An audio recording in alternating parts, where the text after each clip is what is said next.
Welcome back to the Roll-Up High Roller community. As always, nothing on the roll-up is to be construed as financial advice. We are just some educators in the DeFi space. Toss us a quick like, give us a share, a repost, send it to a friend who may want to watch this, and finally, give us a sub or a follow. It means the world to help support credibly neutral educational content in DeFi. We're here to educate, empower, and enrich you, and let's jump in.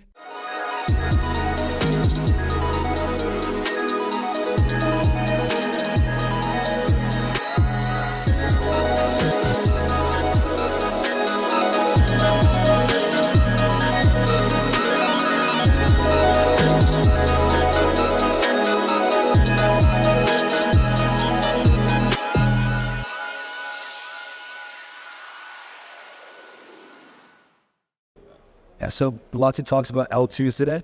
Everybody wants to go to L2. Yeah, I think that's an interesting one. For example, the announcement by Quantstamp for Zirkit.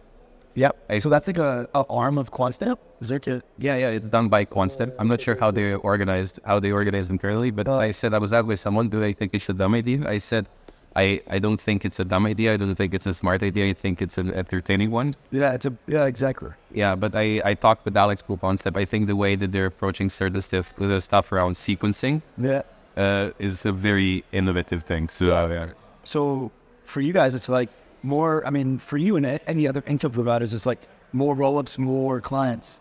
Yes, the only thing that I think all info providers are scared of is how much they change the EVM. Because for most infra providers, us included, EVM compatible and EVM equivalent, the distinction is very important because, supporting Base, it took us like 3 days, but supporting something else can take like up to 3 months if they change stuff too much. Yeah, even just like a type 2 CDK EVM is like a type 3 is like you're gone. Polygon CDK, for example, it's much more work for us to support than anything else. Like the way that the VM itself works is completely different. Like they use like a ZK VM? Yeah. But the thing there is when they say EVM equivalent or compatible, whatever, it's usually from the perspective of the smart contract, but literally everything else is completely different. Really? Yeah. So Solidity will run the same, but for us as a low-level infra provider, it's completely different.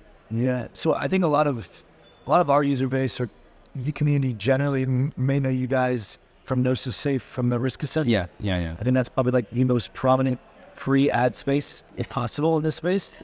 I think that everybody uses Gnosis, which, by the way, Gnosis is like just a great solution. But man, I hope we get more account abstraction solutions coming forward because, like, for team management and things, it's like, oh my goodness, the signing process. And anyways, we're not here to talk about Gnosis.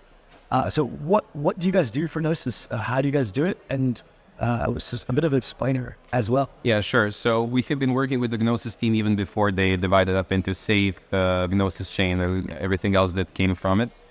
For Safe specifically, we're, I think, the most used simulation provider in the space, at least by our accounts. Like 90% of simulations in the space is run by us. This is different than the security simulations that, for example, Blockade are doing, etc., which is like phishing detection, stuff like that.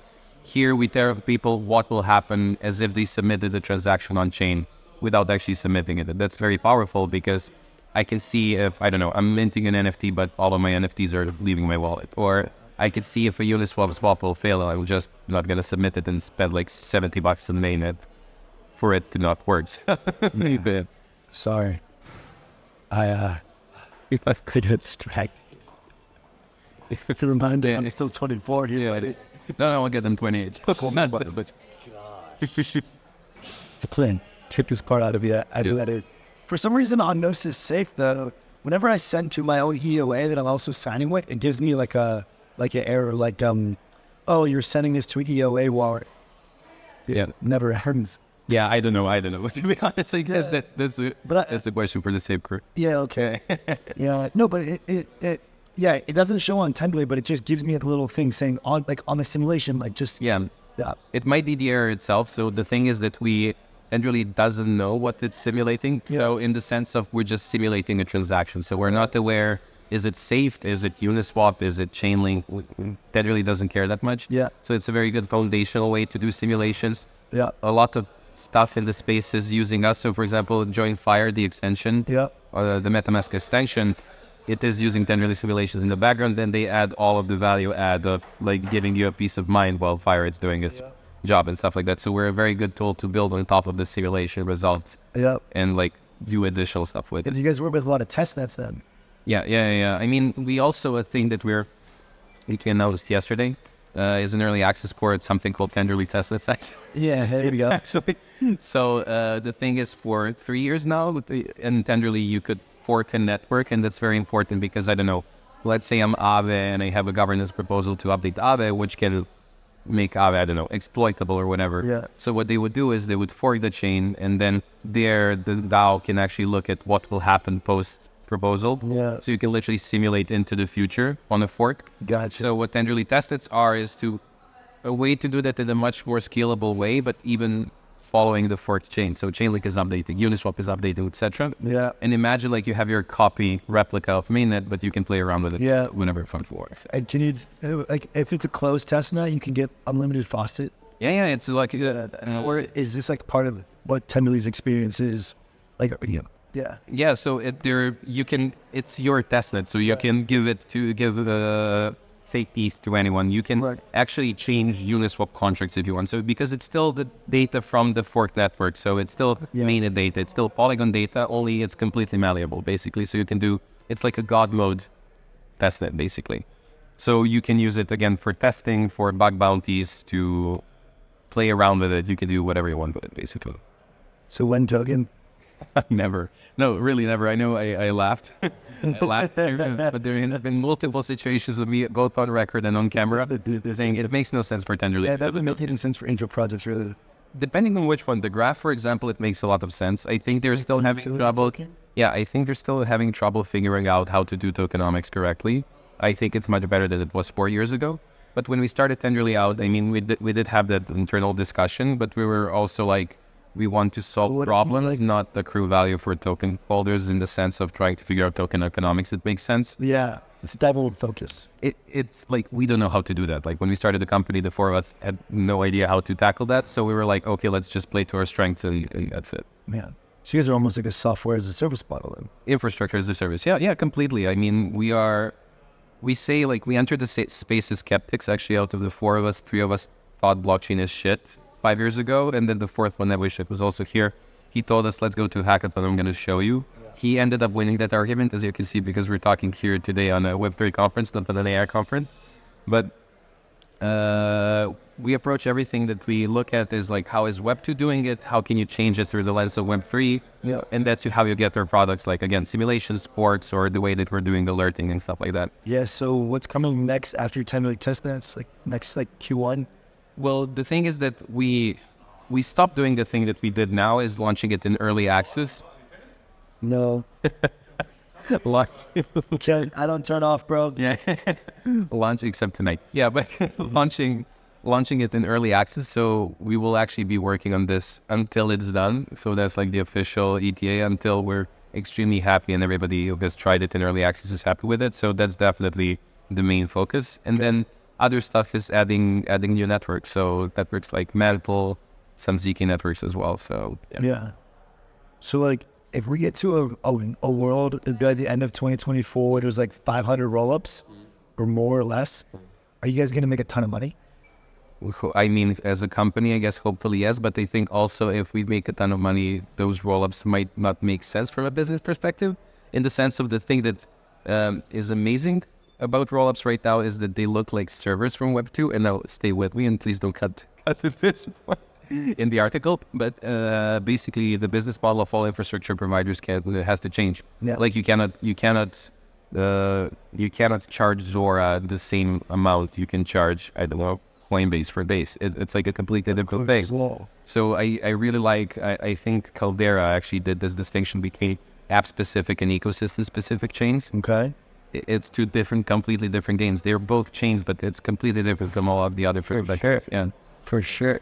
Way different funding amounts. Yeah. Expectations. But also the block space is smaller. Like, of course, Base, I mean, Fremtech on Base is going to have much more volume than a DApp-specific chain that's doing a game and just launched. So the business model needs to adapt, and all of the infrastructure providers need to adapt to that as well. Wow.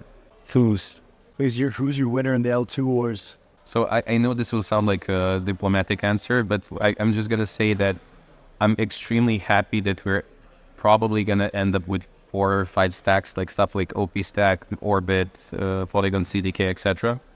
I think as an infra provider, we would be scared shitless if there was 40 different runtimes that we need to support. Oh my God. That would be hard. So you can kind of like pick the stacks you want to choose.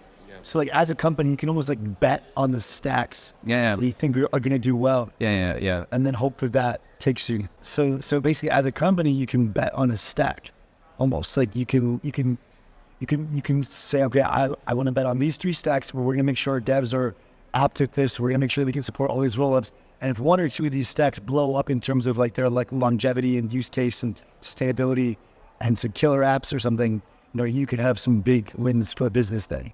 Yes, and I think in general, you can see that we have been placing those bets even before the roll-up stuff was happening. Yeah. We have been supporting Polygon, I think, while it was Matic like 3 months post-launch. Yeah. We supported Arbitrum and Optimism when they launched, etc. And then you can see some other chains who might have been more funded who we don't support. Yeah. Because for us, Tenderly cannot exist as a business if we don't have developers on these chains at the end of the day. Yeah. And it doesn't make sense to charge for a chain that is going to die a year later and we wasted 3 months to support it. Yeah.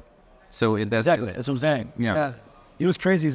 Sorry to interrupt. You're no good. All Layer has his flash rollups now. And you heard of those? No. But it sounds like ephemeral rollups. You can spin up a rollup and just kill it at any point. Yeah. So I'm talking to like this team that worked with this Block Explorer, and they're like, how do we plan to work Have with... we capacity plan for this? Yes, capacity plan for that. Like, in what world is that But real? the thing is, I think that's an amazing world to be in. Like, because I don't know if you remember state channels as a thing. That was like, we're playing a game of chess and we're doing it off chain. But imagine each game of chess being a chain in of itself. Now, game of chess sounds dumb, but imagine like these more complex systems where it makes sense to have a chain for a week or for a month or whatever. That's wild.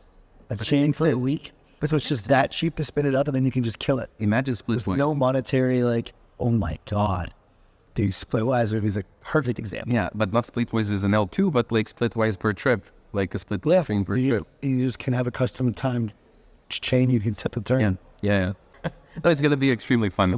But no, one of my friends, the way I at least look at this space, I have an ex-colleague that used to say not optimizing for the best outcome, but optimizing for the most entertaining outcome. Yeah, and I think we're definitely optimizing for the most entertaining outcome. 10,000 million chains is definitely the most entertaining outcome.